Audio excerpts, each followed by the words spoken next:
USA, Canada, Switzerland, and the rest of the world, Supersonic's money transfer has got you covered. With the largest payout network in the Gambia, you can now receive your monies anywhere you are, from Kartong to Koina, with less hassle. Yes! You can receive monies from your family and friends in UK, Europe, USA, Canada, Switzerland, and the rest of the world with our safe, secure, fast, and convenient service that offers you the largest selection of payout locations in the Gambia. Supersonic's money transfer. We are currently in 34 African countries and counting, giving you quality money remittance services that are second to none. Visit the Google Play Store or the Apple Store today to download the Supersonic's money transfer app and enjoy excellent money transfer services only with Supersonics. To be done. And our people now live here to go to those societies, and then you have children being taken care of, mothers being taken care of, all sorts of social programs, and they will benefit from those programs, send money back home, and you benefit from it. We are saying that we should build a system that will make that possible, and you are not listening to us. Yet $403 million, the minister said, in 2021, came into the country as remittances.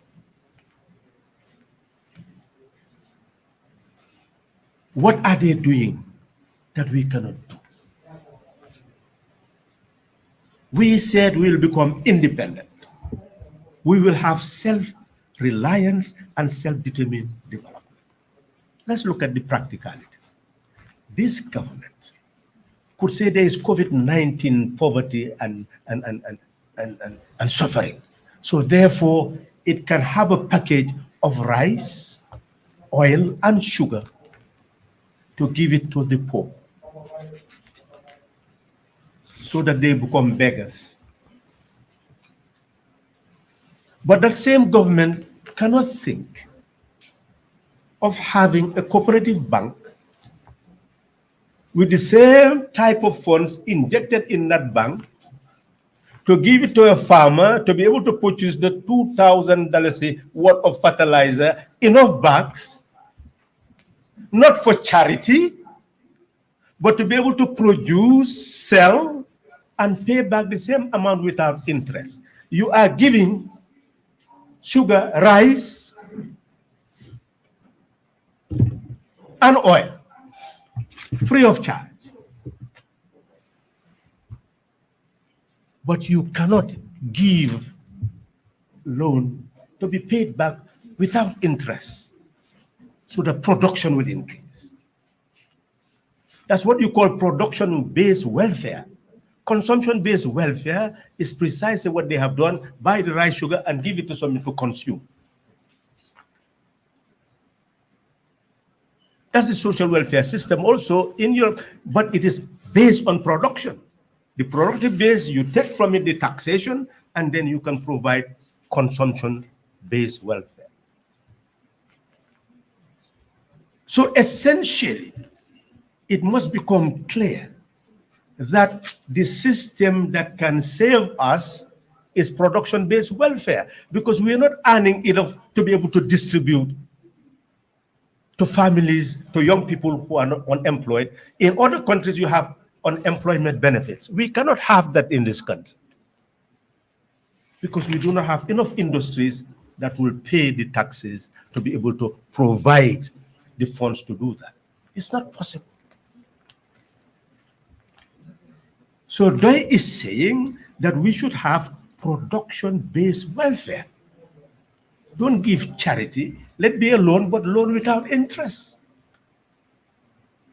So that everybody who wants to be productive at the farming level or small-scale production, small-scale enterprises will be able to access the fund and continue to produce. What are they going to produce? What we need to consume. You do not need to have mighty industries to be able to produce milk, to be able to produce butter, to be able to produce cheese, to be able to produce yogurt. You don't need mighty industries. You can have production-based welfare, where the community that wants to have the cows limited that will be able to produce this quantity of milk will be able to gain access to funds to get the cows to be able to produce the milk and pay back without interest. The other person who wants to take that and buy it in order to turn it into yogurt will be able to do that.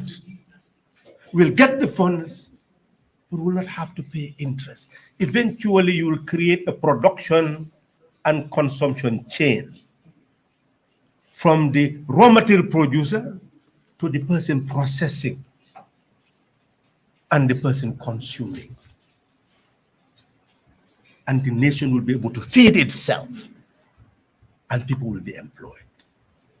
That is what DOI is saying. It has said it for 3 decades.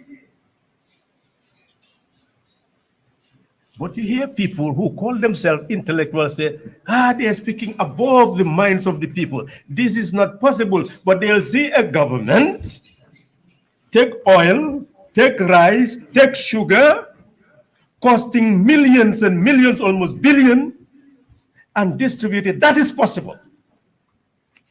But channeling it into the productive base is not possible. What type of mind will conceive reality in that way? And that is the drawback of the party. Those who claim to be thinkers will not interrogate what we are saying, but they will just simply, they're trying to follow China. They're trying to follow, that system no longer works in the world. But it is working in Europe. Sovereign national wealth is well helped Kuwait to be Kuwait today. What helped Singapore to be Singapore today? What helped Norway to be Norway today? But they do not bother to do research. You have a university. You want to shape the minds of children. You do not put them in the field to find out what is happening elsewhere. Make comparative analysis and come up with ideas. No, just abstract knowledge. Abstract knowledge. I was talking to a child cutting branches of trees at this time. And I asked the child, do you know the implication? How will you reap fruit in the next season if you cut all those branches? Have you done biology? No. I'm doing arts. That is your school system. What is basic education? Is it not to help the person to understand nature and society and have basic knowledge that is usable?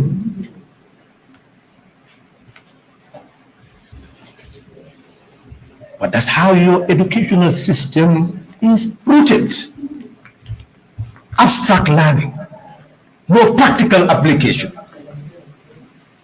We compete to show who is the genius, the person who passes exams and get better results. So essentially, that is the problem. We are saying that if we want to address the economy, agriculture must be tied to processing. They will be able to generate what we need to survive on. Produce enough rice. We're still importing cereals. We're still importing cereals. We produce corn. We import $2 billion worth of cereals. We produce onion. We can produce in abundance. We imported $108 million worth of onions in 2020. So essentially, we are importing potatoes, we are importing all these things that we are consuming when we can produce them. Yes, they will say we can produce them, but without the sovereign wealth, providing the cooperative with the fund to give it to the producer, that will not be possible. That's what DOI is saying. Now, just imagine, we have a company called National Security, Food Security Processing Company, Processing and Marketing Company. What did you hear recently? They are going to compete with the people marketing food products. They say they're going to import oil so that they can sell for less. And they are the same economists who will tell you that there is import-generated inflation.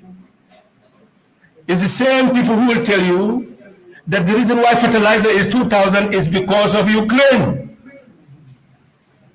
But it's the same people who will go and think that they can go and import oil and still ultimately they will lower the price of oil. What type of logic?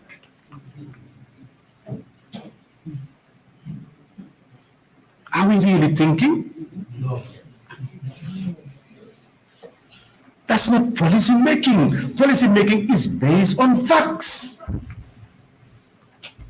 You must investigate, gather your information, sieve it, in order to be able to make a logical deduction of what is possible and what is not possible. Don't promise what you cannot deliver.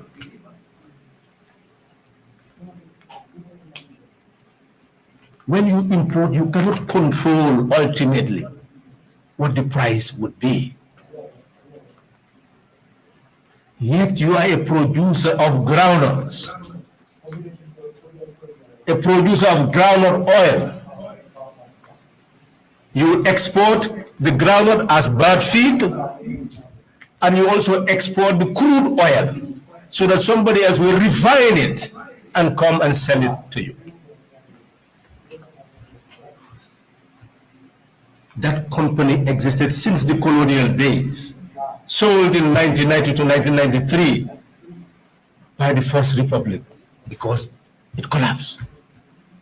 Taken back by force, Second Republic, without really thinking, and we had to pay almost $11 million after being taken to arbitration. Eventually, what become of the company? You show power. But how do you exercise that power to ensure production that is sustainable and that will bring about economic development? The two are different. It's not power for its sake. It's power that builds. So you look at that company now, importing oil. If we were to go there today, you'll find out that all the equipments are archaic. They are producing crude oil, but not on a sustainable basis. Even bringing the nuts, the barges are inadequate. You're not thinking of repairs, rebuilding, transformation into more first-class production of material for production. No, you think of importing oil instead of producing the oil, even if it is 2 years, 3 years ahead. This is what we are talking about. That Doyle is saying that institution could have been transformed. First and foremost, ensure that it invests in the development of equipment and the building of human resource so that it will be able to produce refined oil for the country. Not only from that, but many other things could be processed as we move. It could be a base. Look at rice, sapo. We know what was happening in Kanu, what was happening in Kuntalu.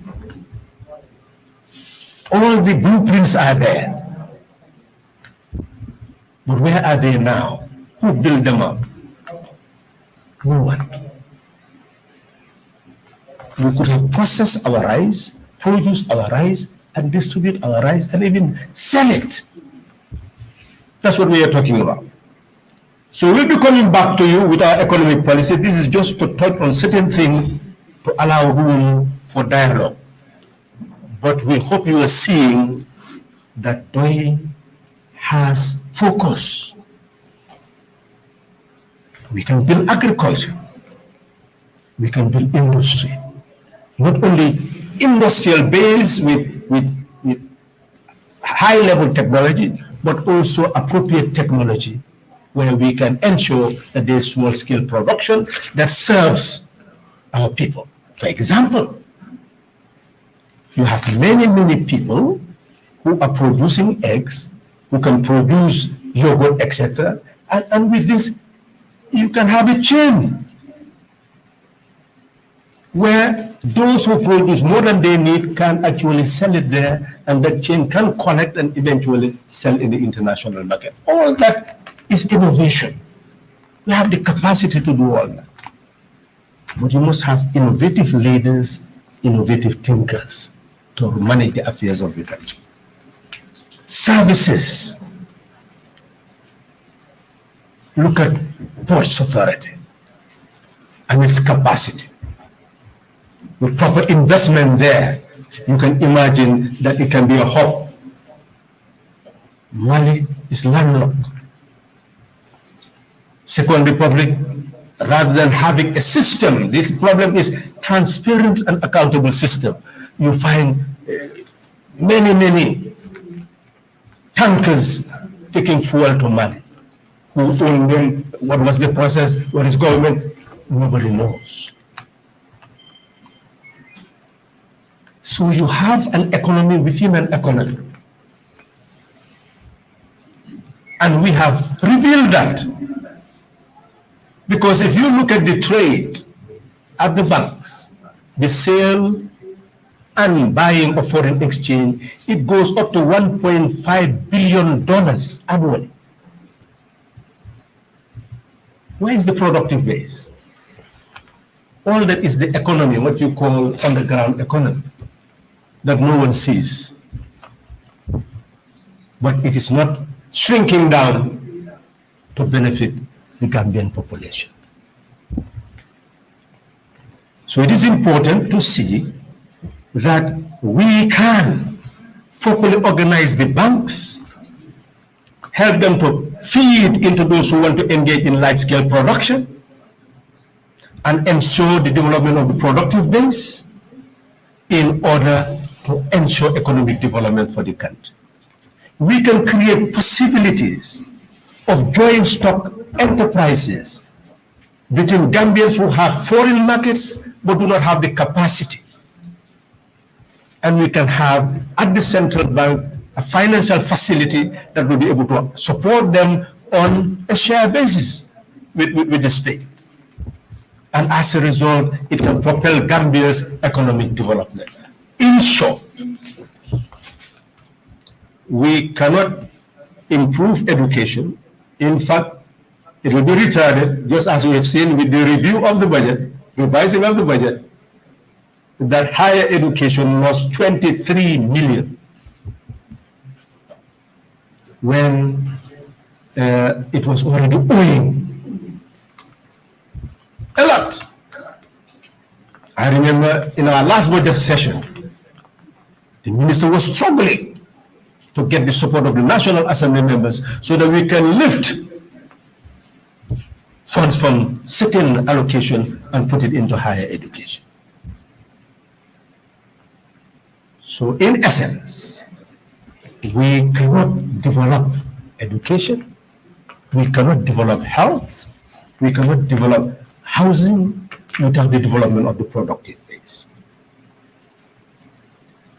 Chair, I will deal with just certain current issues, and if you wish, we'll open up the debate, because this is just a starting point. We are coming.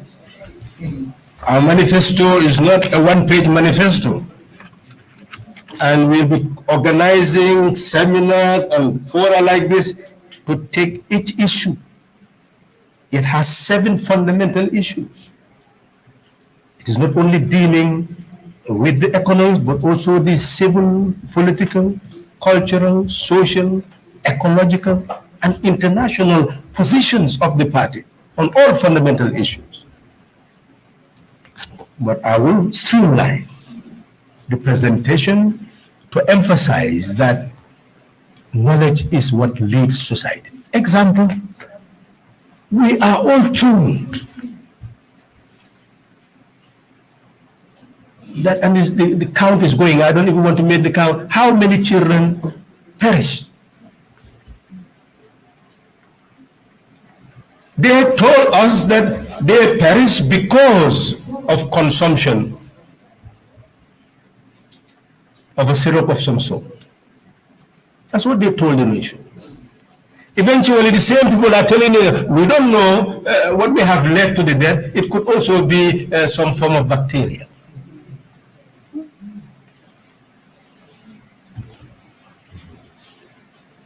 A hospital.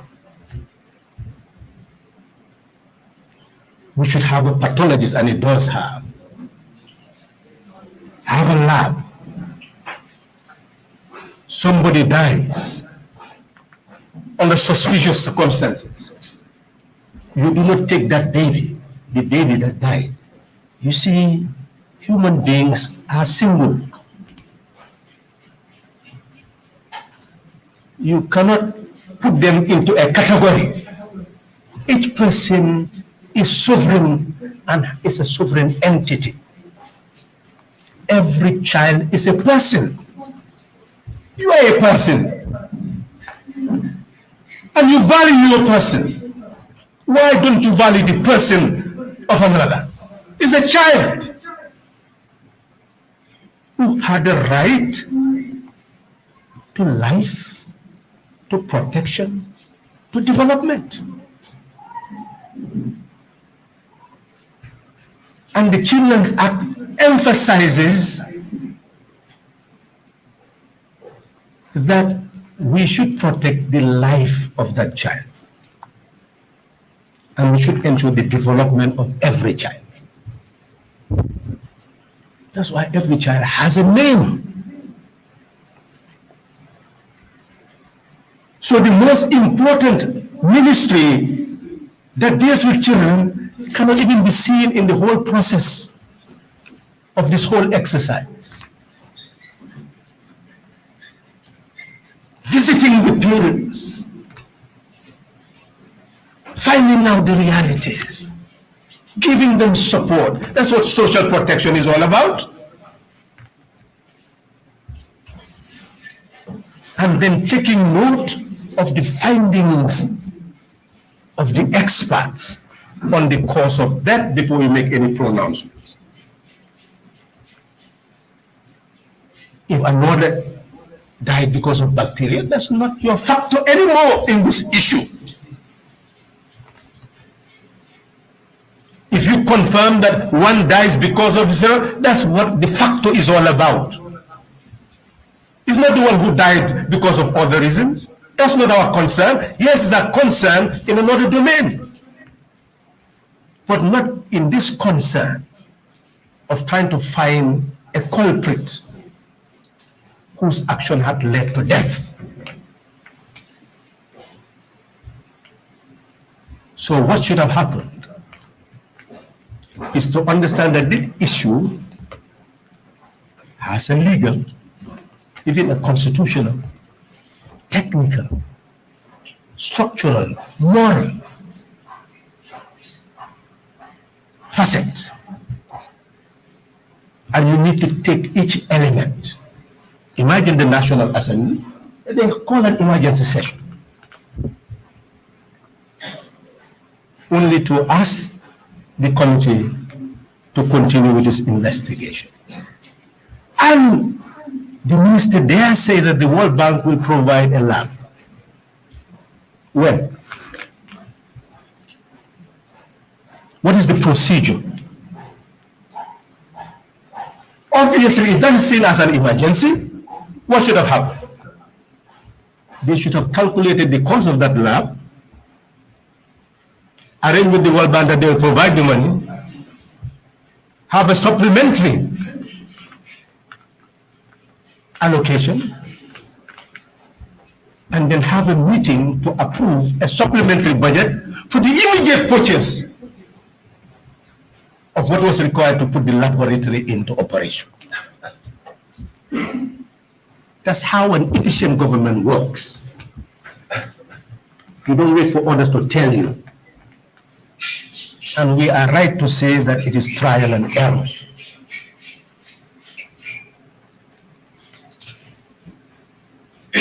So essentially, we are coming with issues, with recommendations on a continuous basis.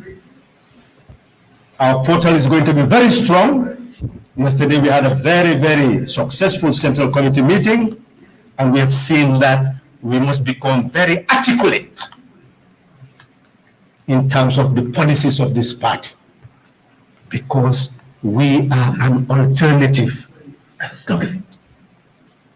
We don't want anybody to come and tell us that this party will go and protest in the street. You cannot give us 32,000 votes and then come and laugh at us that let us go and face that person with 400 and something thousand and say, you're not governing correctly, get out of there.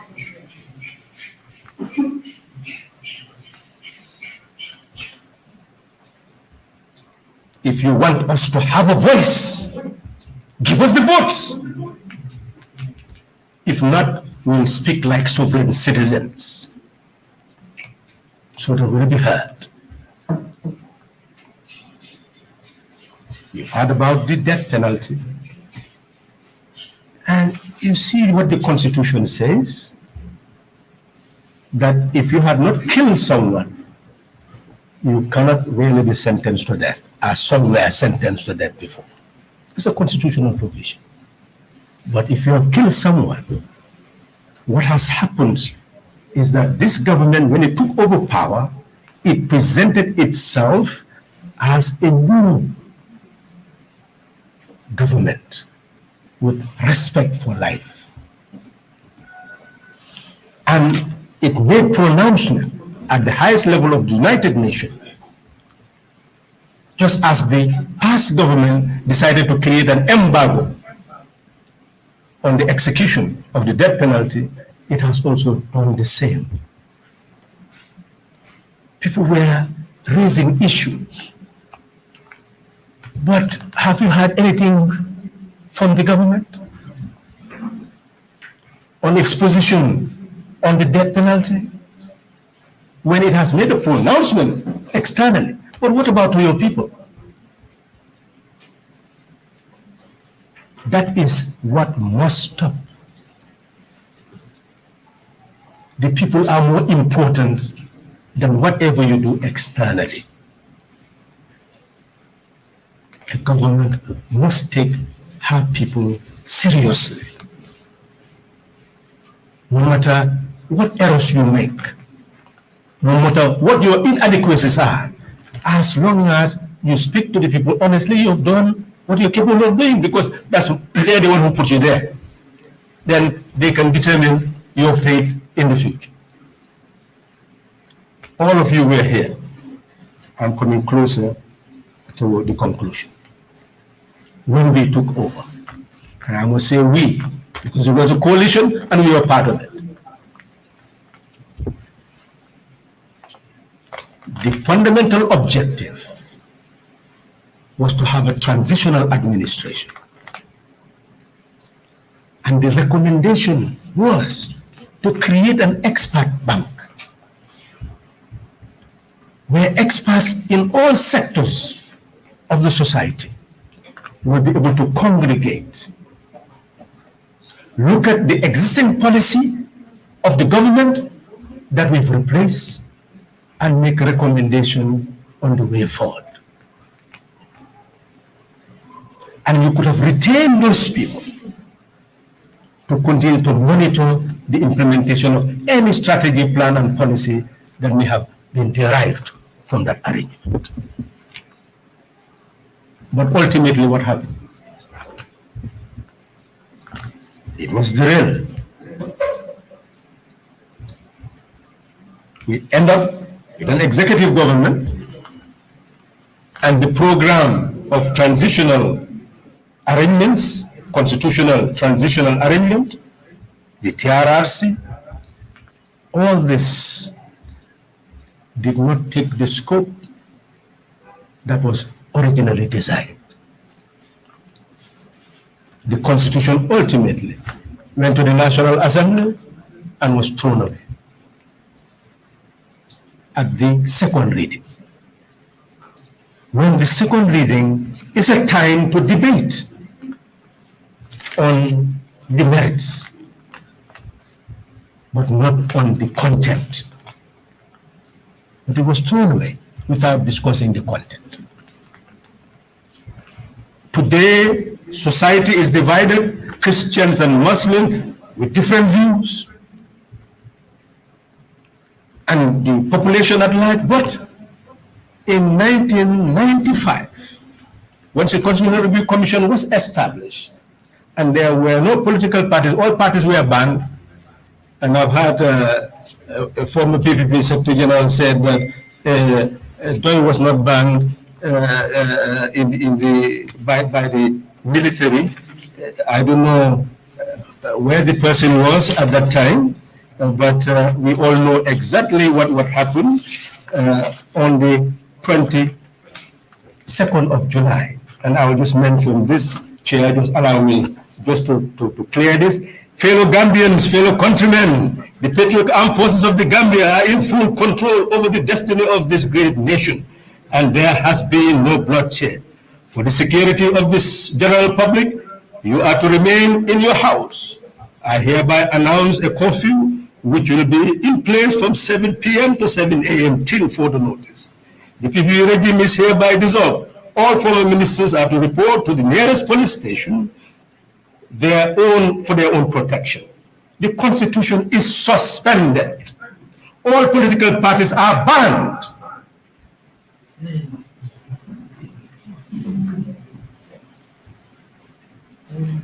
You know what happened?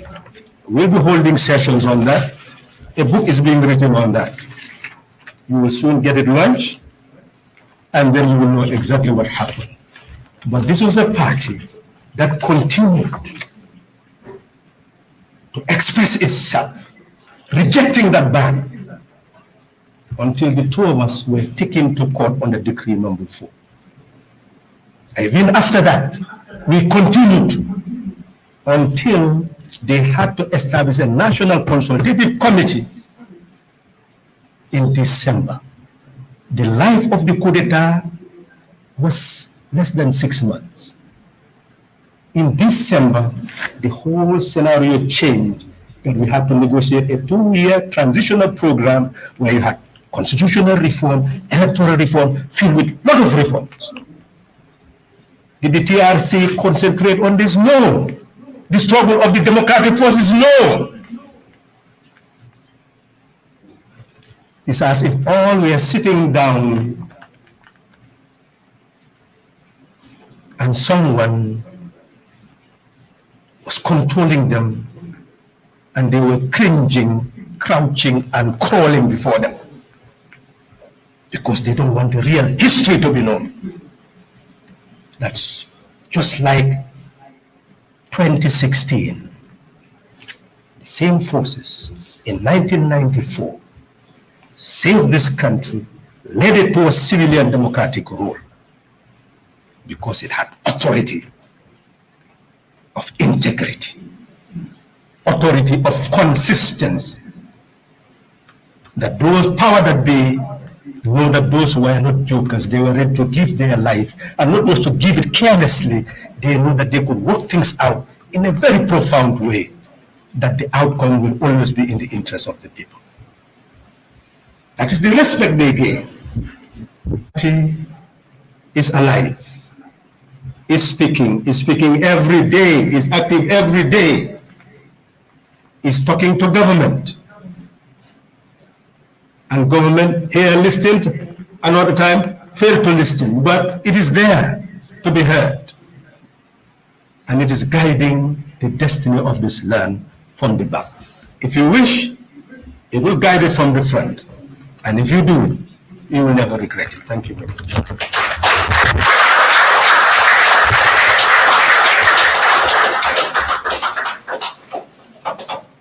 You've all heard the presentation, but one important thing came out of the presentation, and which is necessary to be thought about. And Gambians have never thought about it.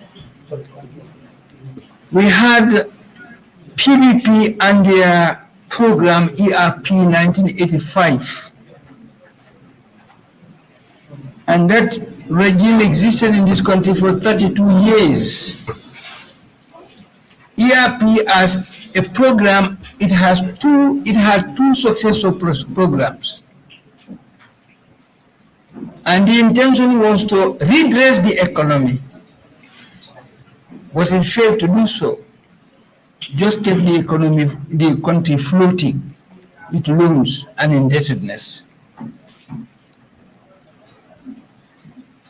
The military took over because they said there was too much corruption and there was no democracy.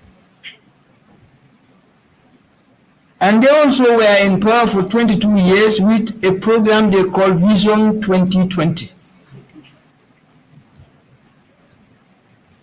And that program also was meant to redress the economy and put it on sound footing. It failed. We have a third government which is in place with MDP 2018 upwards. And we have seen that that also has failed to redress the economy as they claim to do. But nobody is questioning this. Because the purpose of an election is meant to solve a problem. I've put a set of people in power to do this. It is now time for me to examine whether that has been done or not done. And we keep on having the same people, the same problems coming, as if you are not thinking.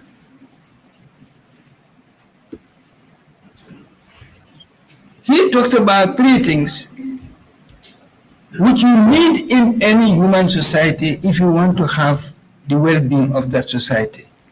And you must have people, since we are human beings, we must be thinkers, we must think. Anything that we do, we must think about it before we do it. So you must be a thinker. And since we have inherited a system which debilitated the economy and our culture and everything for decades, then you need to do something new to change that. So you must become an inventor. And the decades of colonization destroyed your country. So it means you have to build it. So you need builders. So this trio is fundamental to development. Thinking, inventing, and building.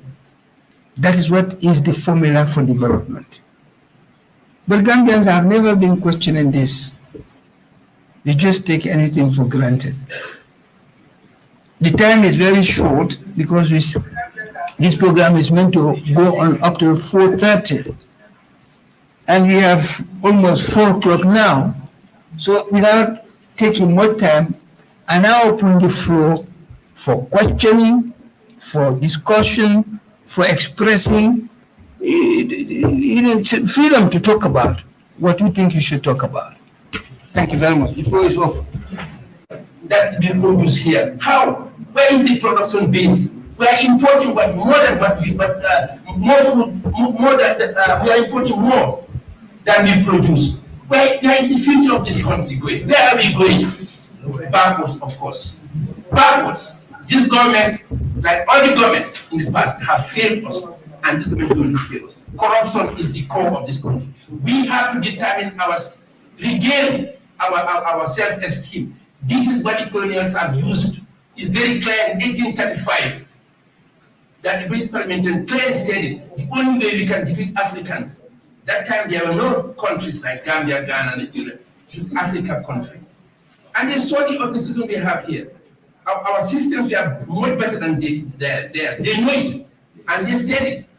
The only way we can colonize Africa is by psychological warfare, and that's going on still now. Our technocrats have been told, you're not good to think for yourself. They've been told every day. They come in police and tell us, this is what you have to do. No, we know what our problem is better than you know it. Why do we have to listen to you? Huh? The Right Honorable states something very important. I said it, now I've learned a lot from him.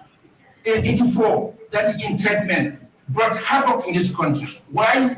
Because the technocrats, they are foolish and stupid, I would say. Why? The IMF to tell them, close the public works department. What happened to all those young people who have been trained as technocrats, as technicians? What happened? Mtamambalu in Wolof. Kukoi came. But there was more than that. Also, we have to blame ourselves individually. We are too greedy. Basing Kotake Laleke is nonsense. Basing Kotake Laleke is nonsense. So, Tinatake Finaleke, Leka Nilawai. Leka Lulu. Nuno Constream Papa. There are a lot of giant European companies going to invest. Their very own brothers and sisters, cousins, their fathers and mothers, corrupt them. Take their monies and tell you can't give me the God, I mean, father, and this and okay. Nonsense. We have to stop thinking individualistic. Man, if your neighbor is not eating 3 meals a day, you are responsible. We are Muslims, and it's clearly said in the Quran. Most of us are Muslims. Even the Christians say the same thing. Your brother's keeper. If your neighbor's house is on fire, the house is not safe. So socialism is the best. And Khalifa said it. People, the so-called technocrats are afraid of socialism. Why? Because when that happens, they cannot build mansions that they are building for themselves. The wealth of the country will distribute equally. It's not communism. It's a logical thing. Africans have social ideologies. I tell you my experience in Europe. This is very sad. In my clinic, an 85-year-old lady came. He said, "Doctor, I have no problem." I said, "Yes, I look at your history, your medical record. Perfect." She didn't have arthritis. She said, "Well, I have to call. I just want to ask your opinion." I said, "Fine." She said, "I was married for 40 years. My husband died 5 years ago. He left us with a big house. I only have 2 children, a daughter and a son. They're all married and live on their own. I'm on my own, but I'm scared now because I'm 85. I'm scared. Any little noise I hear, I'm scared of the house. What do I do?" I said, "I don't know. What can you do?" He said, "Listen." He said, "I went to my daughter and told my daughter, I want to move a mile from your house. I'll buy my own house so I can see my grandchildren." My daughter said, "No, ma'am, you can't do that. Go disturb our life." Is that African? No. So this is social system that we have inherited from our great-grandparents. This is an example of what a society should be. A society should be a society where people are concerned about each other. And that's what we Africans should be and what we have been in the past until our social structures were destroyed by the colonialists. And they insist to tell us what to do. Why? Why do you have to tell us what to do? All they're saying is, we give you a loan most of the time, and you pay all that interest and still remain in debt. Why? What happened to our technocrats? DOI is the solution. No question in mind. And I have, God knows, I'm very convinced, from 2026, DOI will be the government. Inshallah. When do we put it aside and start blaming ourselves? I think he had said it rightly, that there was an intention to use our resources for their development. But now we are independent, we are sovereign. They are no longer directly in control of us. So are they still responsible for our underdevelopment? So we must begin now to accept, as he said, self-esteem.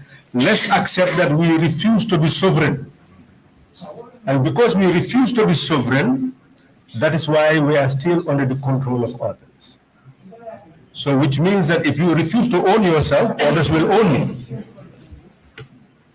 Then we must stop to blame anybody now and start looking inwards and find out why we are yet to be sovereign and what we ought to do to make our people sovereign. That is really the challenge. Okay, number two, we do not inherit society just as we please.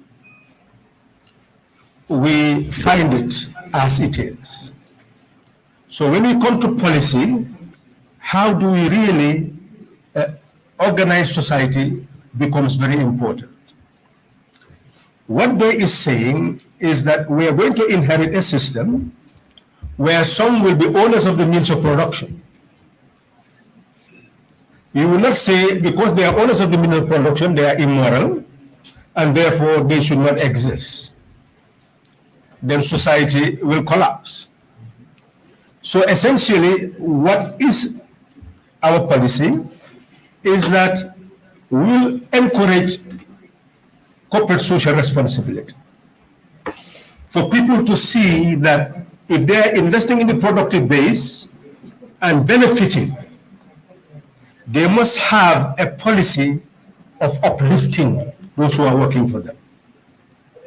So for example, somebody who wants to invest in an industry, we will say, yes, invest, but then 20% share can be given to your workers.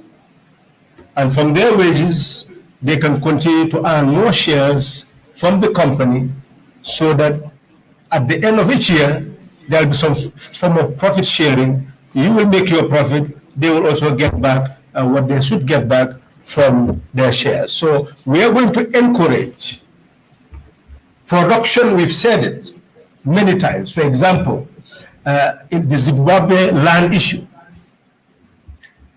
the white farmers had their plantations and their machinery, but the owners of the land were the traditional Zimbabweans.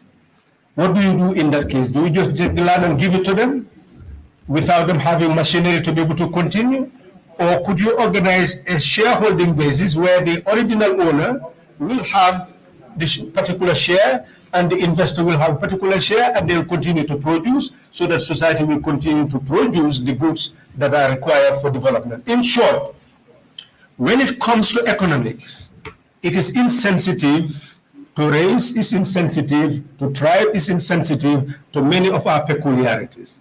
It is only sensitive to what the input is, what do you put in production, and how do you distribute what you produce. So essentially what we are saying, at the level of our central bank, there will be a fund which will encourage the state to have joint stock company with any private Gambian who had accumulated wealth in order to invest and exploit an external market to be able to expand the productive base in the Gambia. That is not necessarily inconceivable under a very controlled government. We wish to create a government where every Gambian will be able to have a home in the policy, and ensure that that policy also will not go against the interests of our people by creating ignorance, creating poverty, creating injustice. What we intend to do is to combat injustice. What we intend to do is to combat poverty. What we intend to do is to combat ignorance. And that there is no compromise as far as that is concerned. I hope that just tend to mellow Doctor's firm position, which is clear that this is a party that intends to be very consistent in government and very pro-poor, intending to eradicate the poverty of our people. And there will be no compromise on that. But the actual policies will be based on the economic circumstances we are going to face and how we can integrate our policy into those economic circumstances based on the realities of the world of today. I don't know whether I have added any input. This is where this party is a door and a door for success. And as the Secretary General said, not a door for making things that this will work and that is trial and error, but a door for success. I think if you are calling for success, you should know what to do and where to go. Example, my eyes are covered and I say I can go and you are giving me a car to drive. If you die, you are killing yourself. You cannot give a vehicle a visually impaired to drive. You cannot give yourself as you are going to the hospital and you give yourself a carpenter to operate you. So that is what is happening in the Gambia. And then now, we are saying that we are here to say no to exploitation. We are here to say no to injustice. And we are here to say no to oppression. Now, what we are saying here is that whenever we listen to some speeches, our doors are open for dialogue. And whenever we go, we will not see any where are we heading to? Is that what we are saying is what we mean? We are here to work with people. Our doors are here for dialogue. Plans are on the way. And when would plans reach? I think the Gambians should be really tired of hearing these plans are on the way or we are here for dialogue. Our doors are open. Everybody is invited, whether you are from with any other party. And that is not so. That is not so. Listen to what is happening. Inviting those that you want to invite, talking to those that you want to talk to. And when you come to the air, you want to throw dust on people's eyes. Are Gambians not tired in this? Look at what is happening. Sometimes people will go from door to door. I need a rice. My rice is finished. I don't have fish money. There is no fish. What can you do for us? What about you Gambians? You are with your voters' cards. And how many votes did you give to Doi? And still you want Doi to work. We are saying that we will work on our own. The door is open. Whoever wants to come, you are invited. But P.S., I have a question. This question is, you know, social welfare, what is happening in social welfare? You know what is happening in social welfare, and we all know what is happening in social welfare. That disability is just one arena that is being said during the then and past and present government, persons with disabilities, and some from the government, the previous government, were saying that talking with visually is a miracle was seen, that talking with a disability, especially visually impaired, is a problem. And then I think DOI is the only party that has a manifesto that is showcasing the plight of persons with disabilities. So what do you think we intend to do with them? That because only whenever they talk about persons with disabilities, they always say physically challenged people. It's true, physically challenged people are here, but what about the other types of persons with disabilities? Those people also should be included. And look at what had happened during the National Assembly. I know that it's because of this party that at least a disability was nominated, but look at what had happened. It means that in the National Assembly, everything is going backwards. Because if you look at what we did, the standing orders and everything, some of them are not adhering to this. So I just want you to tell us what strategies we have for persons with disabilities. We elect so that you provide for all. And if you look at Section 26 of the Constitution, it shows that public services should be provided on an equal basis to all. We have a right to public service. So whether it's education, health, roads, housing. We did not have time to really look at all these issues separately. And we hope that when we call again, you will come so that we look at them separately. The issue of disability is a cost-cutting issue. It means that those experiencing that problem should have education, should have health, should make use of the roads, should make use of the buildings, should make use of all facilities as sovereign citizens. So it means that those you teach as engineers, those you teach as teachers, everybody you are educating, the educational system should have that integrated part where you are taught so that you know that whenever you are planning, when you are producing an equipment, when you are building a building, you have in mind who are there as citizens to be served. It's just changing the mindset of society and changing the way you plan, the way you educate. That's all. So we are precisely going to do that. We have said that at the education level, we are going to create an academy of science, natural, social science, and the humanities.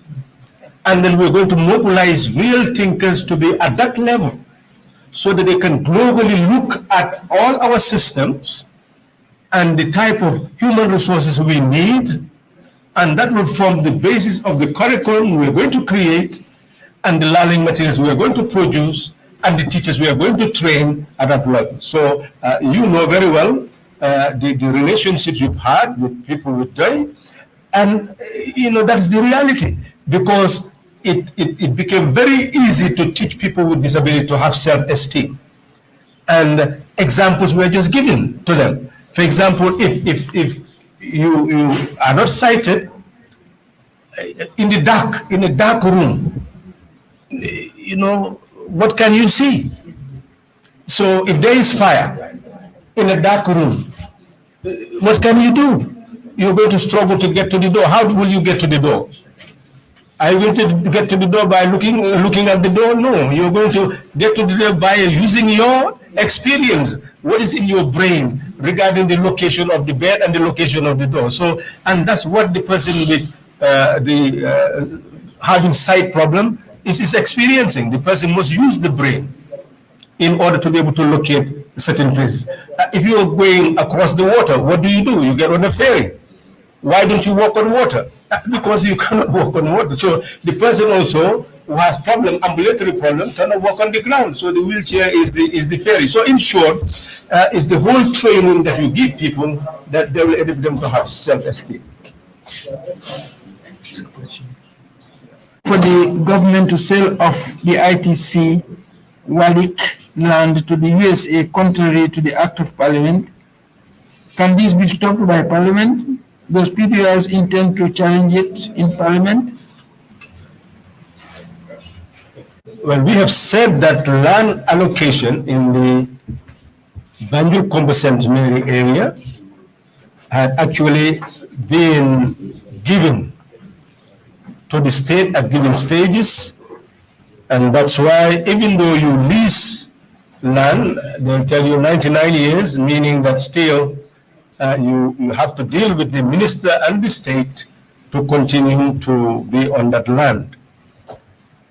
Reserve land is reserve land.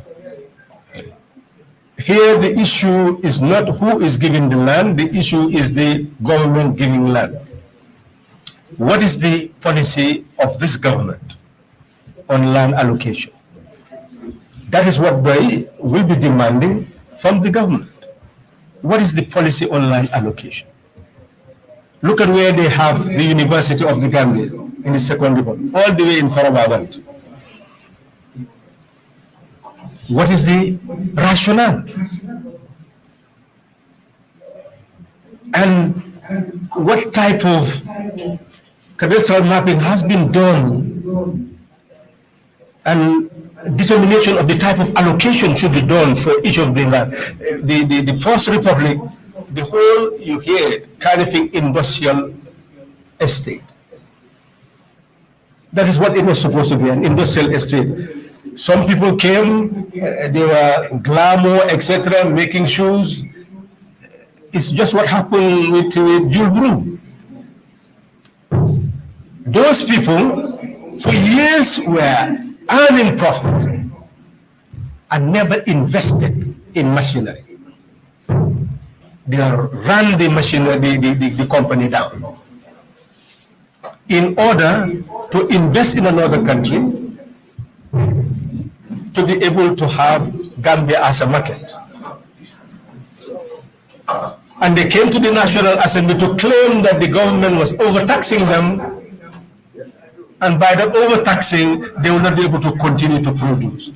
That tax was reduced. But the following year, they disappeared. Meaning that they just played the game and disappeared with more funds. So essentially, that is the issue, that we are yet to have governments that are true to their words, that will truly plan the space that we have, allocate what should go for buildings, public infrastructure, industrialization, etc., and ensure that what they are designed for are actually used as designed. At the moment, we have advised those who are managing the affairs of the US in the country to go back into the laws of the country, because they are a country that believes in rule of law. Make sure that they go into the laws of the country and abide by those laws. And obviously, you will be seeing in the media more and more analysis, because what is important is not only to speculate on the land and its usage, but to know concretely the laws behind it. And certainly we'll be doing that. Yeah. Yes. Is there another? Yeah, you said hello there. Somebody's calling there. Just say hello there. Hello? Hello? Why don't you take it and then tell? He's talking to you. He's asking a question. Good evening. Good evening. Go ahead. Yes, certainly.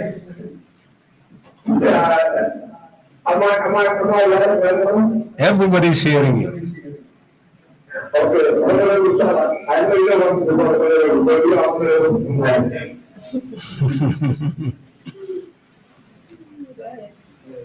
Yes, I'm listening.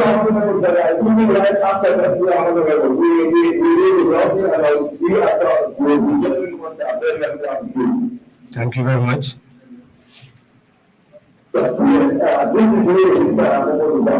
Okay, how are you?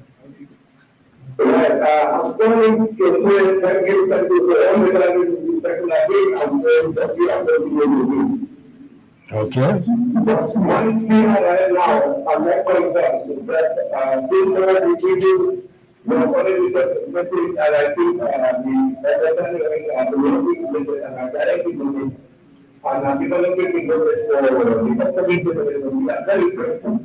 Okay. what I want to do, I want to outside of this now,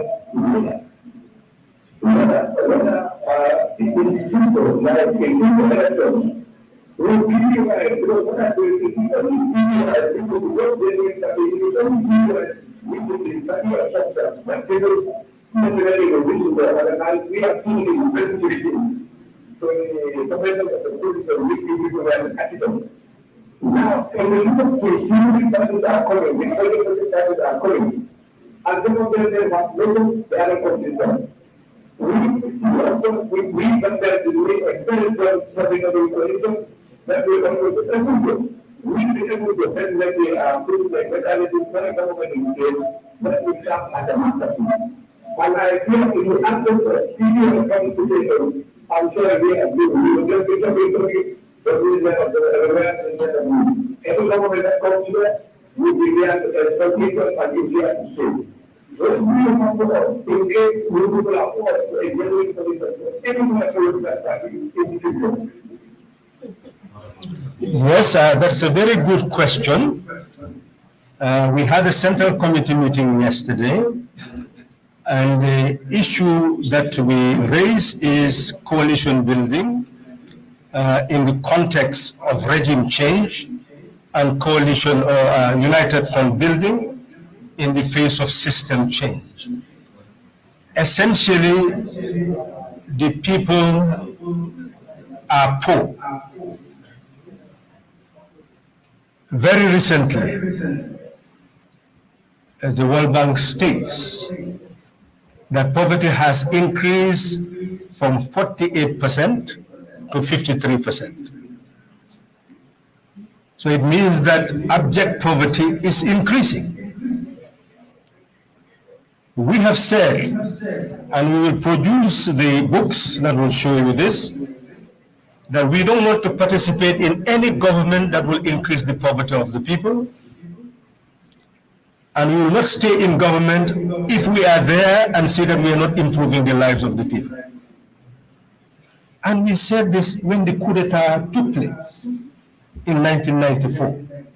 We'll be quoting these things in books for the Gambian society to see that when we failed to participate in the government in 2017, it was not an act of anger, but because we believe that a transition was possible and that in the National Assembly we'll be able to promote the constitutional changes and all the other changes that the country would need, because there is where the law is made. What you have asked is a simple question: will we participate in coalition building? Well, we are asking all Gambians, and I believe you know that Mr. Alaji Kuran, Dr. Bai Biramjan, Ibrahim Ajan. Should I use Bai Biram or Ibrahim? I was hesitating. So people's names are treasures to them, so guide me. They have been very prominent as people seeking political office at the highest level. So if they come and join DOI, after we have gone together everywhere, nook and cranny of this country, we went everywhere together, everywhere. And they saw the people on the ground, those who claim that DOI does not have grassroots base and support. We never slept in a hotel or any room. We slept everywhere we went, in a house, a resident in the areas, welcomed by the people. And some talked about old days. So we are convinced that they are en route to system change. And we are ready to work with anybody who is ready to move towards system change. But that must be articulated. You must articulate policies. You cannot just come and say, we agree. What are the policies? That must be articulated, and we will agree on policies, not just agree to change the government. So anybody who wishes to come to us and we debate issues like this in the open, anytime again, we are going to form United Front with anybody. It is for system change, and we are going to have fora like this where we'll discuss item by item the type of economy, etc., etc., and those who agree with the real solutions. We are ready to move together to change the country for the benefit of our people.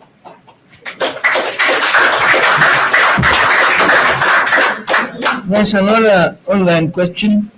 The Chinese seem very exploitative to the ordinary citizens. What does PDOIS intend to do to remedy this situation? Well, any government that is worth the salt, that is fit for purpose, must start by reviewing the policy, the strategic plans, the programs, the projects that it inherits immediately after taking office and prior to that in its manifesto. We have said that we will guard the waters of this land jealously.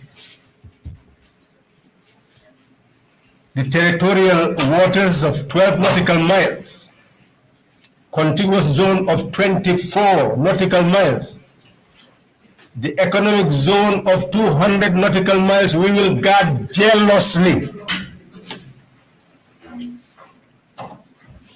And we will ensure that we will convince the Chinese government that we are sound on economics and that we all know what led to the development of China, and will not allow Gambia to be used for the development of others. but in partnership, we can ensure that we develop. So there will be no contract that will not be examined, and there is, at the moment, we've not seen any viable contract that the government has either with the Chinese or the European Union or with any other country, because we do not have any policy of ensuring that at least they provide us with fishing vessels, train our people so that we continue to exploit our waters, even if we have to give leeway on our waters. The only viable contract is what enables us to take charge of our fishing, and they serve as supplement, not as the basis of the exploitation of our sea. Can you ask you guys? Yes, yes. There are 4 questions on the floor. No, but there's somebody on the line. Let Us. I'm back again. No? He's back again. I'm back again. Okay. Yes? He's back again. Yes, hello, I'm listening very carefully. I'm listening to you very carefully. Yes, what I want to tell you is that the government has achieved us, but we also have spent our revenue. Because if you consider our population, which is less than a 2 million population, we lack everything that is important and to be well-getting citizens. And the young people, I will definitely give you a great on the back and effort on the back to see you guys have liberated the Gambia and you are people to liberate the Gambia. It's not that. You get intervening in some days that 1994, you will continue to be all of work in the constitutional electoral change that are part of the category to meet the tools. So, definitely what I like to let us like our country, we have nowhere to go, but we have that there. But why Gambia at the back? Why Gambia at the back? We can address it, we can dialogue, and we can address it. It is us who are responsible. Imagine 2016, 2017, we shot it at the river. What happened is, people started the show. People started the show to the credit. You see, and this is why people are very helpful. So, these 2 individuals say, we go in this case, but not by the parliament, and after the verify the so, let me give you the indicator. The PDOIS expert, where the people across the country, where they can teach the ordinary people that are responsible for Thank you very much. Thank you very much. That is the root. We must grow sovereign citizens. That is going to be the slogan. Grow sovereign citizens. Before the next election, there will be no fool in our motherland. Every citizen will become sovereign. That is our objective. And you are there, we are there, collectively we will achieve it. We are now more sure than ever and more rewarded. And what you have reaffirmed shows that we are moving forward. Yeah, I have 4 questions. I don't know whether I can just give you all. Yes, you may. One is coming from Wale Falera. He's asking why PDOIS is holding government accountable to the death of the 70 children instead of the original country where the drug come from, China. In the press conference, we didn't hear where the drugs came from, that's China, in your statement. India, sorry. But you write China, maybe. He said, why are you not holding China instead of the government accountable to the death of the 70 children? The other question is asking, and that's from Saul Badi. He said, how does PDOIS plan to address the issue of over 1 million youths of our country who are either grossly uneducated, lack of skills for employment, or have a college certificate? Senegal and Gambia needs to sit down to demarcate the border on the basis of what has been agreed by the OAU, that the colonial borders will serve as the borders of independent African states. It is very clear that on the 10th of August, 1889, the British and the French did meet to define what Gambia is, what Senegal is, but clearly that demarcation is not put in proper perspective by the First Republic, Second Republic, and now the current government. We, of course, had said in our manifesto that if we are actually elected, we would sit down with the Senegalese government, go back into those historical records, and properly demarcate the borders. That is a primary consideration. And any future government will give that primary consideration.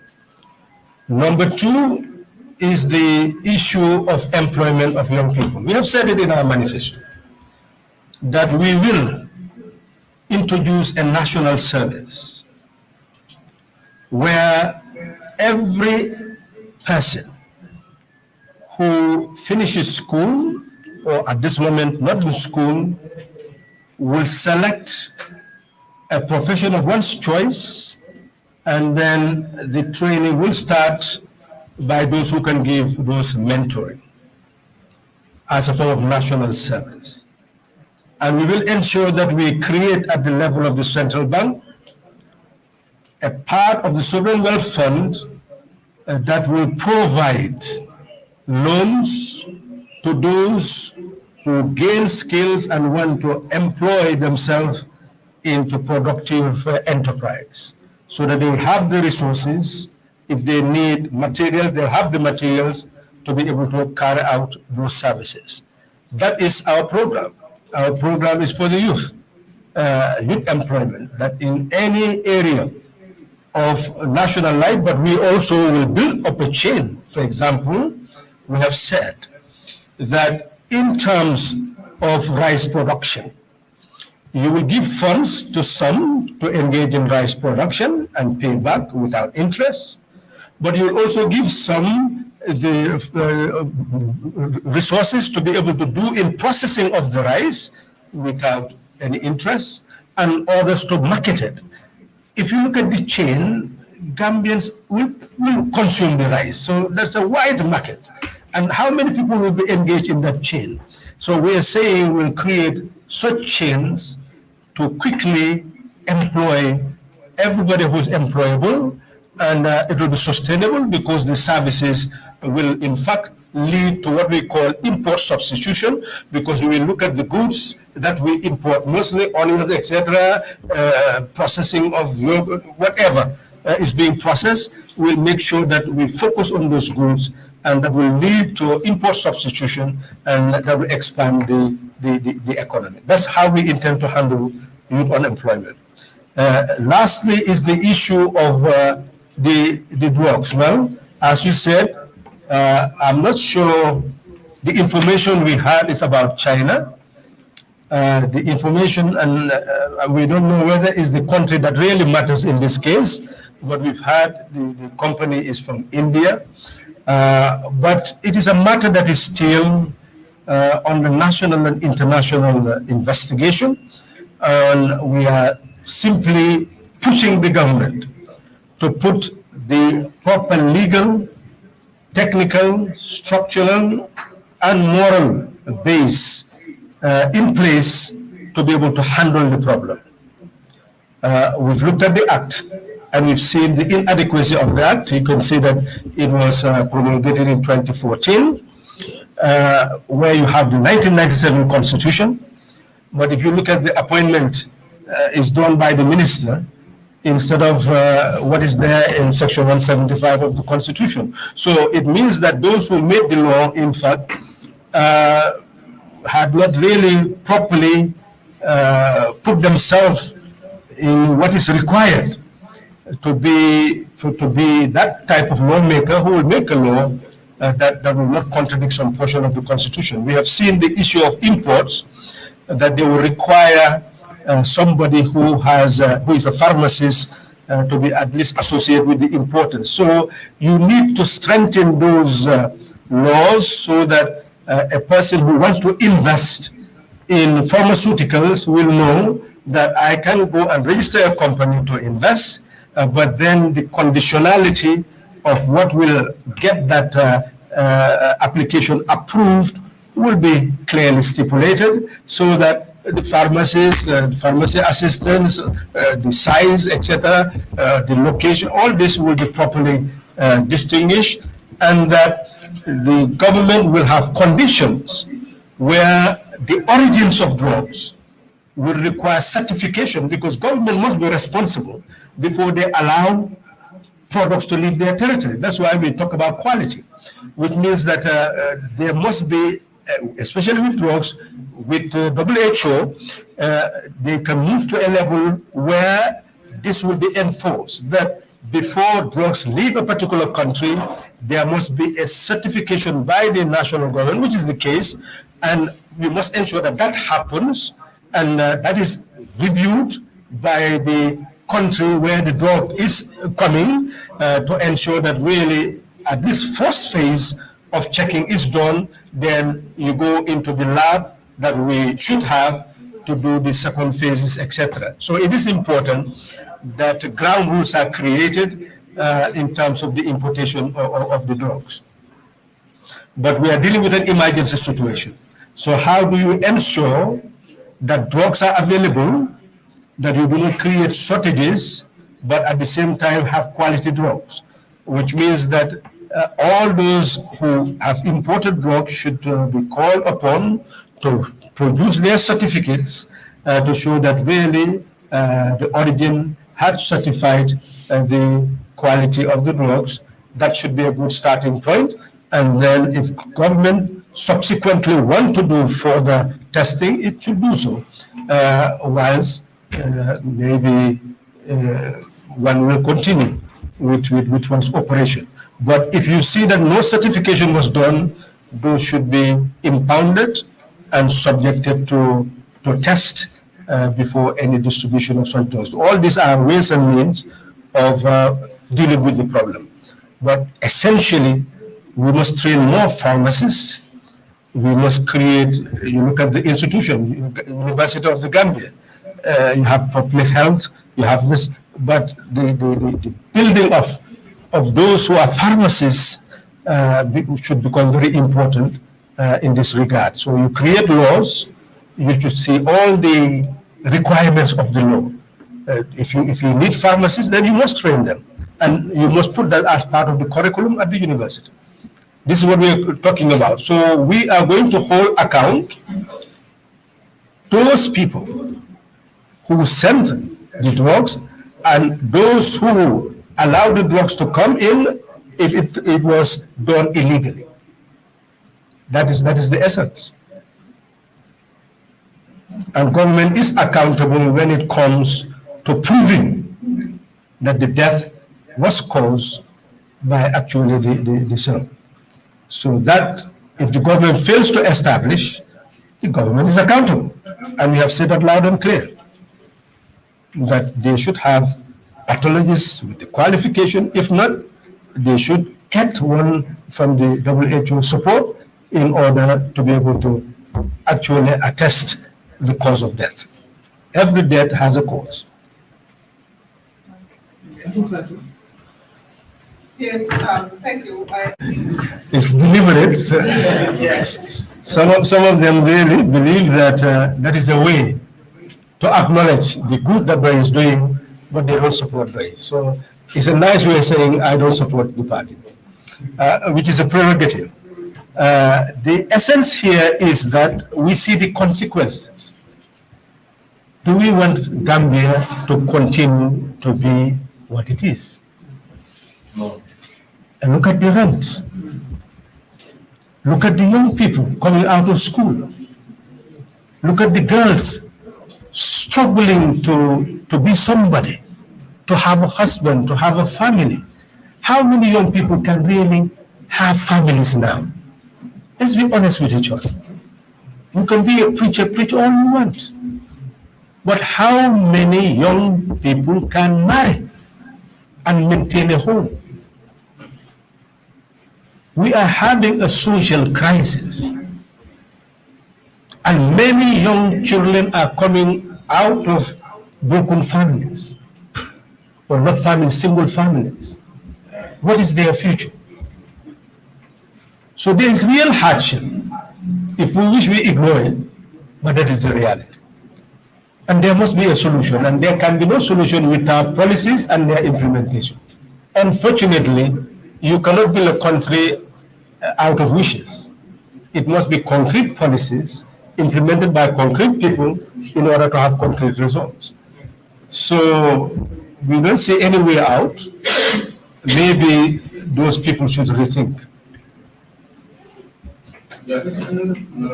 That people are regretting in some way about security situation. Well, let's look at the security situation in the past. First Republic, Second Republic, and today. What do we wish to say?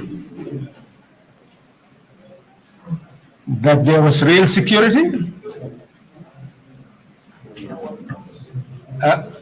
For me, the number of young people I see in police stations, in the First Republic, Second Republic, Third Republic, with police officers helpless. See them, they have pickpocket, they've taken this, is cannabis there, so they've taken somebody's thing there. Well, wherever you don't have a good educational system that is all inclusive, and job after your training, you are going to have out of school children, you are going to have delinquency. I was in social welfare in the First Republic. I remember one of my clients, and I will use this occasion, they were very, very friendly to me. And I used to go to the police station and bail them sometimes when they're in trouble. I remember one of them jumped bail. And I told the police, don't worry, I don't want people to use me and then break the law and then disappear. So I'll go and search for him. I'll be very quick in. So I asked this friend, you know where the nursing school, School of Nursing is? At that time, it was a Robin Hood forest. No building, and it was thick. Yes. So the friend told me that it was just like a vine that you go in. It's like you're following some wolf or something at the hideout. So I went in there and then found him sleeping. So when I touched him and he woke up, it's like he saw God.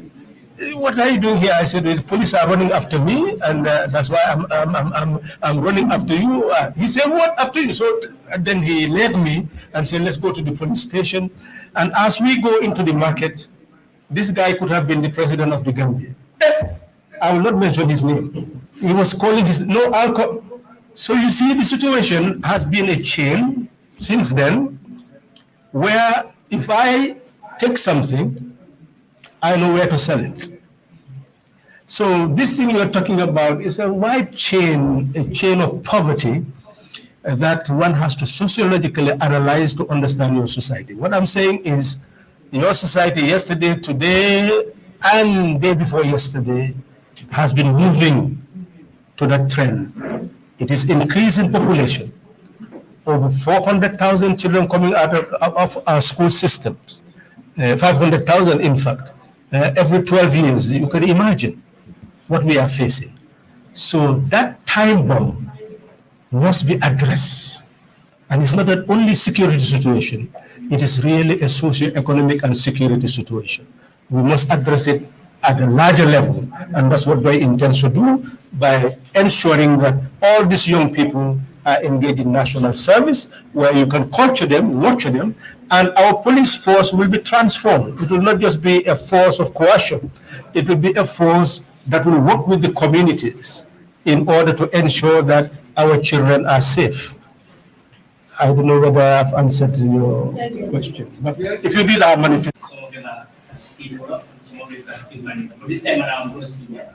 We're going to speed this, but this time we're going to speed up. So at least those out there will understand. Okay, Honorable Sir, if there are questions, we want to go back. PDOIS accepted. Can be a new correspondent. man ma dee toog seen mbooloo yoo xam ne ay jigéen ñoo fa nekk mun naa wax jigéen yoo xam ne. nga ne ñëpp ne lii mooy dëgg ah soo buggee génne ci dëgg googu rek foog nga dugg ci leneen lu dul dëgg waaw bon nag dëgg googu naka la ñoo fexee ba mu sax ba dugg ci noppi nit ñi bañ gëm ko xam nga dëgg dafa am ñetti bunt benn bi dafaa dugg ci nopp su ko xel jëlul dafaa génn ci beneen nopp ñaareelu bunt bi mooy bu mu duggee ci nopp bi xel itam jël ko su ko jëlee dina nangu ni ah lii dëgg la waaye foog nga dem ci ñetteelu bunt ba mooy ndax xol dina ko nangu waaw su ko xol nangu rek mu ngi mel ni kooku moom ànd na ak yow te dina def liy dëgg doy dafa am ñetti jafe-jafe benn jafe-jafe bi mooy wax ji mu doon wax pour mu dugg ci noppa foofu la jafe-jafe bi njëkk a dooree bañ dooree ndax dafa amoon ñoo xam ne bugguñu pour nit ñi dégg ko dañ laa ne bul dem ci meeting yi doy ah ñii li ñoo wax ñii ay kenn xamul li ñoo wax borom xam-xam bi sax ne li ñoo wax àndut ak waa Gambie ñoom mel ni dinañ la fexe ba xajamal sa xel ba nga xam ne da ngaa ne jarul sax déglu leen boobu mooy woon problème bi jiitu waaye xeex nañ di xeex ba problème boobu génne ba nit ñi di déglu ba li nga wax noonu foofu lañ toll xel mun koo jël ne ah lii dëgg la waaw ñetteeli problème bi nag foofu moom lañ solvagul mooy ndax ni nga nangu dëgg googu ba mu jaral la nga àndaat moom boobu tam dafa am ñu cee liggéey ndax ñi cee liggéey mooy li antifaatu wax rek dañu naan ah même soo leen sànnilee tam duñ gañe ah su ko defee nga ne ah luy njëriñ dem sànnil koo xam ne du gañe waaw loolu am na luñ ci war a fexe ñu xeex ko wante yow yaay ñëw wala ñi dañ day joxe dara doy day duy joxe dara waaw xam nga yooyu wala dégg nga docteur wax ko ñu ne béy waaw nag loolu li baat ñu ne xotti leket du nax béy waaw mais ni def nañ nit ñi yëpp ñu nekk béy yoo xam ne yi am na loo leen ko suyal pour ñu war a ànd ak soo yii yëpp ay wax la yoo xam ne yi dañ ko war a xeex pour dimbali nit ñi ñu xam liy dëgg ndax lan mooy dëgg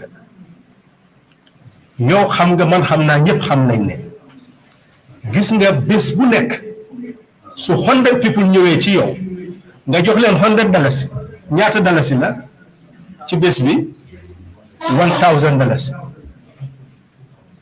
bés bu nekk rek 10 people su ñëwee ci yow nga jox leen $100 loolu $1,000 la waaye su fekkee ne 100 people la das $10,000 ñett fukki fan das $300,000 ban politicien moo nekk ci Gambia koo xam ne bés bu nekk dina jël $100 di ko jox 100 people di génne $300,000 weer bu nekk ndax loolu am na loolu amut li ci des yëpp waxi naxaate la politiciens yi joxe wuñ dara dañoo jël di denc am nag nit ñi tuuti ñoo xam ne dinañ leen baaxee ñooñu nag ñooy dem mel ni yow tam soo àndeek ñoom di nga am ci loolu doo ko musaal mu mel ni loolu lañ war a ràññee te doy nag yàgg na fi muy bureau bi xam ngeen ñaata nit ñoo fi ñëw di jooy seen laan problème wala school fii si xale façon problème bu nekk amul problème bu ñu jànkontewul solve ko ñii seen dayo meen yu réer ñii seen doom yu tëj leen kaso ñu soxla pour ku leen dimbale façon bu nekk ba doy sosoog léegi ay nursing school ak lu nekk soo doon seeti alal doy li nga xam ne moom la defal doomi Gambie kenn mënu koo taawil bon nag ci gàttal dañ war a continuer rek di eete ba nit ki doon ki mu doon ndax wax nañ ko du benn yoon du ñaari yoon nit ki su xamul ki mu doon du xam li mu moom su xamul li mu moom keneen moomale ko boppam moom mu ñàkk ko ku nekk ci àjjana ci kaw suuf moom mu nekk ci jaxanam ci kaw suuf nga juddu ci coono ma gee ci coono màggee ci coono gee ci coono ndax loolu lañ bëgg di continuer des na ci nit ñi. Option that if you look at legislation in many instances, the executive is never scrutinized. It's always others who are scrutinized.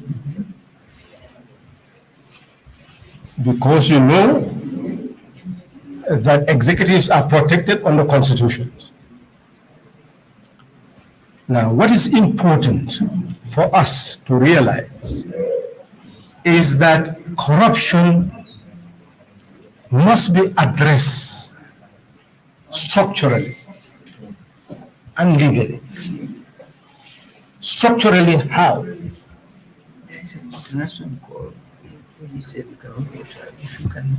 Yeah. Well, let's take it and then answer. Go ahead. Go ahead.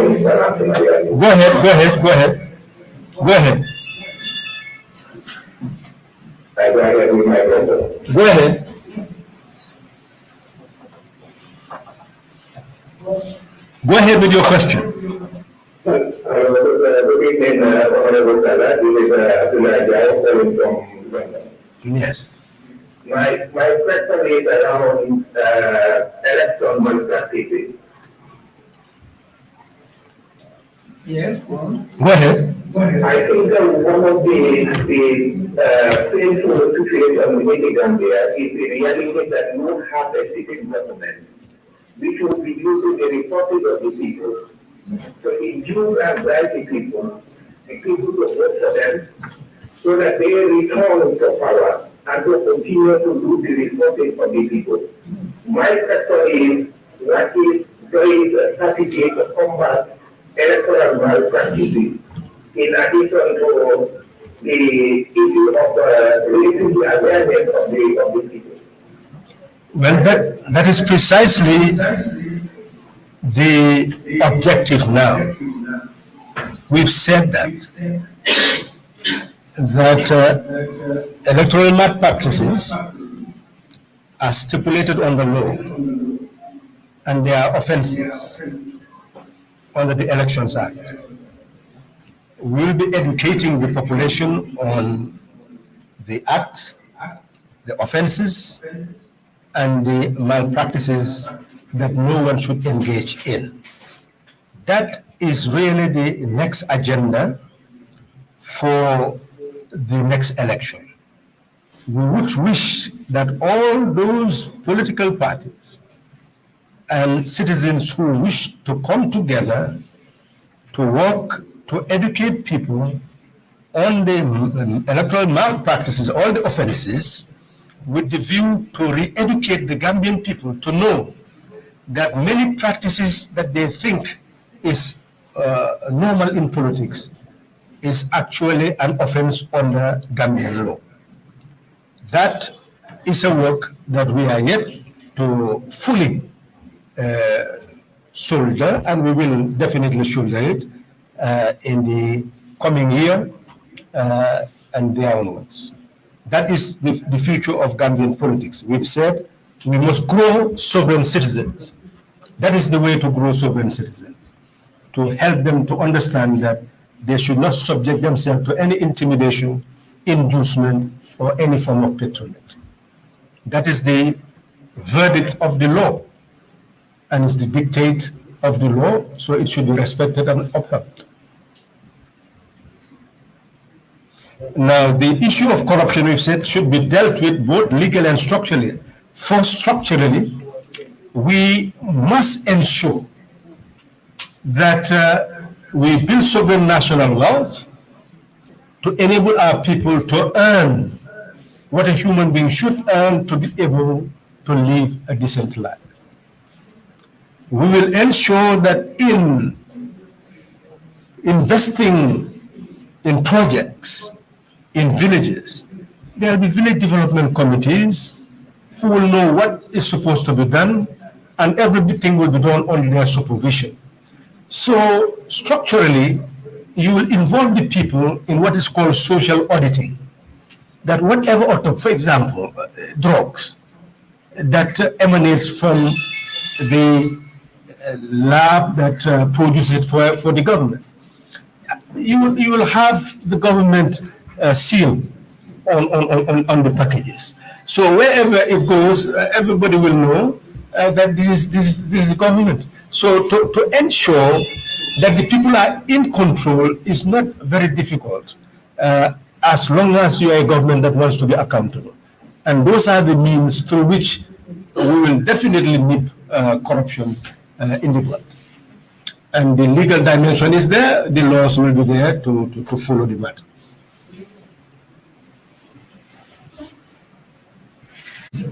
DOI can explain all the things it has done, but it has done it as national service and duty. That is the difference. And that's why it does not blow its trumpet, because it is a service. And when you render a service, you do not expect to blow your own trumpet. But if it is patronage, you will blow your own trumpet because you are expecting to gain something from it. I believe that is the difference. So under the right circumstances, in the right places, we'll be able to explain, to inspire our activists so that they can do the same thing. Go to night schools, teach people in night schools, do many community services for people, run small-scale microfinance. All these are issues that could be done, but they are not done on the basis of capturing people's votes. They are done on the basis of rendering service. That DOI activists must be service providers. I don't know whether that is sufficient to answer the question, but we are sure that as we move on, we will have such programs and such opportunities to guide people into the activities that DOI has, still is engaged in. Or ibi mo jumale sotola? Okay, all right. Okay, now understand. Now understand. Yano nyaton kaya manke mo clean cat. Kafole tam. Mo clean se lo no ka diam. Ba bete diam mo. Mo bete tano la National Assembly. Mo bete ne keno la president. Nimbe kule meya lonko ni doko be kerim jamale ba kekam foye do tombon ye bulande nyato pour wosi kumo yitande molla wo mu doko lati durom dumole mu meya lonko e Musa Sambano mo su jikki ko ni kafo be keri molbe kafo kono ibe ku karan kadne hani ni man kumo ni wato sita pour yelo dulata e beno lo dulata woto nyimu lo dulalete doron mo si mentano jikita ko banko te fala wo mo sifa la me ya lonko isi la lo dulata ke la banko kan ke la banko dimol kan ka pare pour ka bata pour ela mo bo bata ko ni banko fota wo mo sifa la doron amunta ko dunya wulitale wo bebant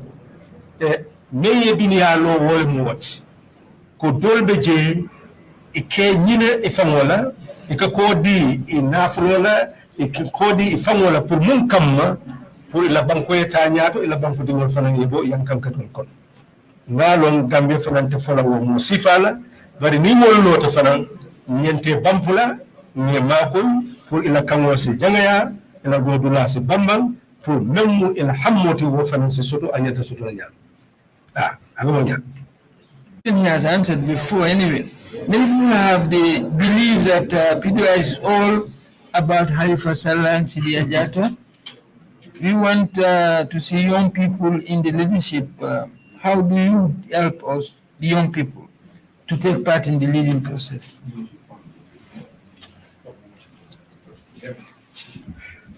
It is important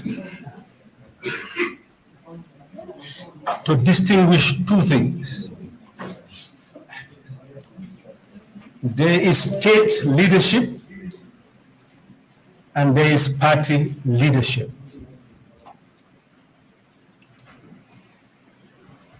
Being someone in a party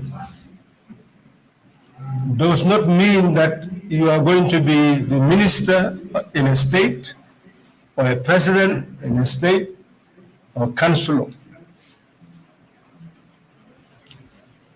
Because as far as there is concerned,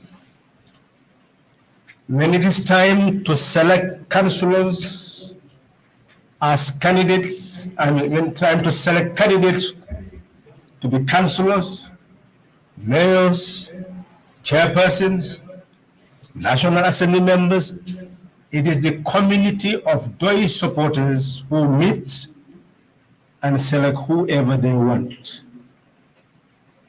Those people do not necessarily have to be in the party leadership. So DOI is preparing people for national leadership, and it could be you. But for you to be DOIS National Assembly member, councillor, president, well, work for it. Love your country, love your people, get up and be counted. Don't expect that Uncle Cedia will come and mobilize you and take you through to serve your country, or can prevent you from serving your country. That's a misconception. Now, for the party, it has workers. When you say leaders, they are nothing but civil servants of the party. The civil servants of the party are people who are ready to work day and night to get the party moving, to serve the party. If you are ready, come. Don't wait for tomorrow, come right now. And you will join in and be part of those who are the civil servants of DOI, ready to work day and night to ensure that the party prepares the people for citizenship. They are aware. That's what Uncle Cedia is doing. What are we doing? What is this leadership giving Uncle Cedia or Halifasan? Is it a mansion? No. It's just work. The work is what? To help prepare your minds to be sovereign citizens, to articulate what you should know and pass it on to you. So it is important for you to prepare yourself for the service. And anytime you are ready, you are called upon to take your stand, and you can assume any responsibility in DOI that you so desire. But be ready to serve and be committed to service. That's all. So there is no other qualification you need, but be ready to serve and come and join us and serve, and you can reach any position in DOI. We'll be glad to surrender all those positions as quickly as possible to you, so that you too, 24 hours. Sometimes I call Samsa 2 o'clock in the morning, and he is still functioning. I said, wow. But here and there, you see him dozing somewhere. You say, what's wrong with this man? But the man does not sleep. It's 24 hours work. So in that sense, it is just service and duty that will enable you to assume any responsibility in DOI, and we'll be glad to see your face as quickly as possible when you are ready to take the stand and take the move. Africa at 5:30, and if you still have questions and comments to make, we'll continue with Kemisen. But Africa is going to leave by 5:30, and we have barely, let's say 6 minutes more to 5:30. I just have one question. And Gambia. Okay. The person is asking when is PDOIS going to release its manuscript of what happens with the NAC coalition? Well, coalition 2016 and what leads and which leads to the impasse of the 2018? We are now writing, and we hope you are ready to read. We are moving from talking to also writing. In fact, I'm convinced that maybe 3 things would soon be there in the public space. And one of them would be our trial. We call it the verdict of historical justice.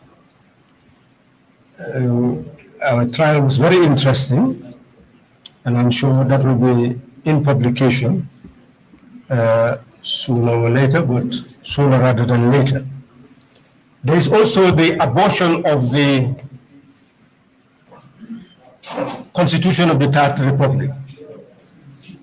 You can see that now they have prepared a bill in order to bring a draft constitution or a bill for promulgation at the National Assembly. All of you followed the debate. From the very instance, we told them that 1995, when the CRC was established for the 1997 Constitution, and 2017 were not the same. Because 1995, the 1970 Constitution was suspended. And therefore, the drafters of the Constitution had a free hand in consultation and coming up with a draft, and eventually sending the draft to a referendum. But 2017, we had and still have a constitution which enabled us to remove the incumbent. So if you have to change that constitution, you have to rely on Section 226, the provision of the constitution, to change it. And it has 2 provisions, entry clauses through referendum and the other clauses through the National Assembly. So it was proposed to them bring what could be changed by the National Assembly for them to be changed en bulk. And then what needs to go to a referendum, we take them. And if that was done, you put them together, you still have a constitution. And of course, what could have gone into a referendum, all the provisions could have been there to make it easier to amend or promulgate constitution. But it did not take that way. We also did not use that politically when they had the impossibility of continuing with the constitution that was brought by the CRC. We decided to help them to promulgate that constitution. And when it was sent at the second reading to Coma, we tried as much as possible to be the doctors who will bring it alive again, but the National Assembly Speaker did not really cooperate at that time, and it did not survive. Then they called us to Nigeria, they brought the president of Nigeria. We told them, you are just wasting the time of this man, because there was nothing that could be done to touch that constitution and bring it back to the National Assembly. Only the National Assembly could do that. We were ignored, but ultimately what has happened? We told them, you must go back and bring another constitution, which is not what has gone into coma, and then look at that again through the same constitutional process of 3 months publication, 10 days after the first publication, then to bring it to the National Assembly for consideration. Apparently they're taking that path, so we will definitely be writing a book on that, the abortion of the Constitution, to share what happened in 1997, etc. So those books are in the making. And of course, the 2016 impasse, that is a book of its own. It will ultimately be launched. So let's say that we have 4 books in a series that are in the pipeline, and this is how we intend to share our view of realities of Gambian politics. We hope you will read to get all the knowledge that is necessary and use it to be able to shape a new Gambian who can build a new Gambia. Thank you very much. I said we are now parting with the television set companies, and if you want, we can continue with KMSM. But there is lunch for you, and it's ready. Would you want to go and eat now, or would you want to continue and eat later? Let's solve that first, because the lunch has been ready for a long time.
If you want to receive monies from UK, Europe, USA, Canada, Switzerland, and the rest of the world, Supersonic's money transfer has got you covered. With the largest payout network in the Gambia, you can now receive your monies anywhere you are, from Kartong to Koina, with less hassle. Yes!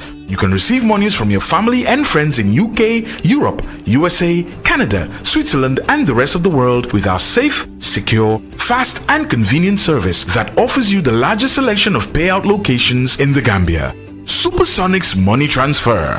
We are currently in 34 African countries and counting, giving you quality money remittance services that are second to none. Visit the Google Play Store or the Apple Store today to download the Supersonics Money Transfer app and enjoy excellent money transfer services only with Supersonics.